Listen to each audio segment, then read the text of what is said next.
പാദങ്ങൾക്ക് വിളക്കും വഴികളിൽ പ്രകാശവുമായ യേശുമിശിഹായുടെ നാമത്തിൽ ഏവർക്കും ശംഷാബാദ് രൂപത സാന്തൂർ മിഷൻ സെമിനാരിയിൽ നിന്നും സ്നേഹവന്ദനം.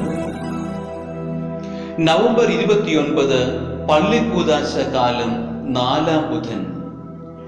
ഇന്നത്തെ വായനകൾ വിശുദ്ധ മാർക്കോസിന്റെ സുവിശേഷം 12-ാം അധ്യായം 18 മുതൽ 27 വരെയും ഹെബ്രായ ലേഖനം 1-ാം അധ്യായം 1 മുതൽ 4 വരെയും. വിശുദ്ധ ലിഖിതങ്ങളോ ദൈവത്തിന്റെ ശക്തിയോ അറിയാത്തത് കൊണ്ടല്ലേ നിങ്ങൾക്ക് തെറ്റുപറ്റുന്നത്?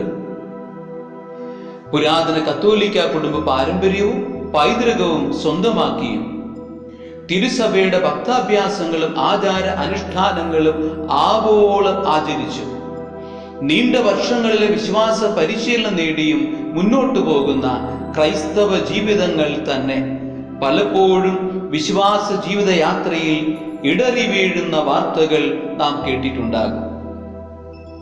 ബൈബിൾ ക്ലാസ്സുകളിൽ ആവേശത്തോടെ പങ്കെടുക്കുന്നവരുടെ സംശയങ്ങളും ചോദ്യങ്ങളും സഭാമക്കളുടെ ദൈവവചനത്തിലുള്ള അജ്ഞതയും അല്പജ്ഞാനവും വെളിപ്പെടുത്തുന്നവയായും അനുഭവപ്പെട്ടിട്ടുണ്ട്. ചിലപ്പോഴെങ്കിലും ഉള്ള അല്പജ്ഞാനം തന്നെ തെറ്റായിട്ടുള്ള വ്യാഖ്യാനത്തിന് ഉപയോഗിക്കപ്പെടുന്നതായും മനസ്സിലാക്കിയിട്ടുണ്ട്. ഇത്രയും ആമുഖമായി പങ്കുവയ്ക്കാൻ പ്രേരിപ്പിച്ചത് ഇന്നത്തെ സുവിശേഷ ഭാഗത്തെ സദുക്കായരോടുള്ള ക്രിസ്തുവിന്റെ ആശ്ചര്യം കലർന്ന ചോദ്യമാണ്. വിശുദ്ധ ലിഖിതങ്ങളോ ദൈവത്തിന്റെ ശക്തിയോ അറിയാത്തത് കൊണ്ടല്ലേ നിങ്ങൾക്ക് തെറ്റുപറ്റുന്നത്? ലോകത്തിൽ ഇന്ന് ക്രൈസ്തവ ജീവിതം ഉറകെട്ട ഉപ്പുപോലെ ആയിത്തീരുന്നുണ്ടെങ്കിൽ അതിനു പ്രധാന കാരണം ദൈവവചനത്തിന്റെ ചൈതന്യം അറിഞ്ഞ് ജീവിതത്തിൽ സാക്ഷ്യപ്പെടുത്താത്തതിനാലാണ്. വിശുദ്ധ പൗലോസ് അപ്പോസ്തലൻ തിരിച്ചറിഞ്ഞതുപോലെ രക്ഷയിലേക്ക് നയിക്കുന്ന ദൈവത്തിന്റെ ശക്തിയായി സുവിശേഷത്തെ, ദൈവവചനത്തെ പലരും ഇനിയും തിരിച്ചറിഞ്ഞിട്ടില്ല, അനുഭവിച്ചറിഞ്ഞിട്ടില്ല.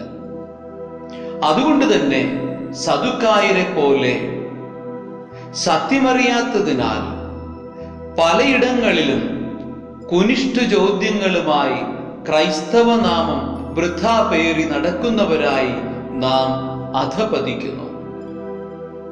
ഹെബ്രായ ലേഖന ഭാഗത്ത് നമ്മെ ഓർമ്മപ്പെടുത്തുന്നത് പോലെ സകലത്തിനെയും താങ്ങി നിർത്തുന്ന അവന്റെ വചനത്തിന്റെ ശക്തി അനുഭവിച്ചറിയാൻ ഇനിയെങ്കിലും നമുക്ക് നമ്മെ തന്നെ സമർപ്പിക്കാം.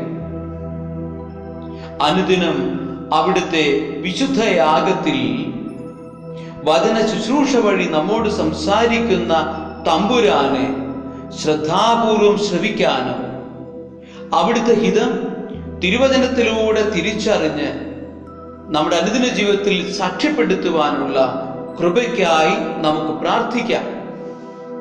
ദൈവം നമ്മെ ഓരോരുത്തരെയും സമൃദ്ധമായി അനുഗ്രഹിക്കട്ടെ. ആമേൻ.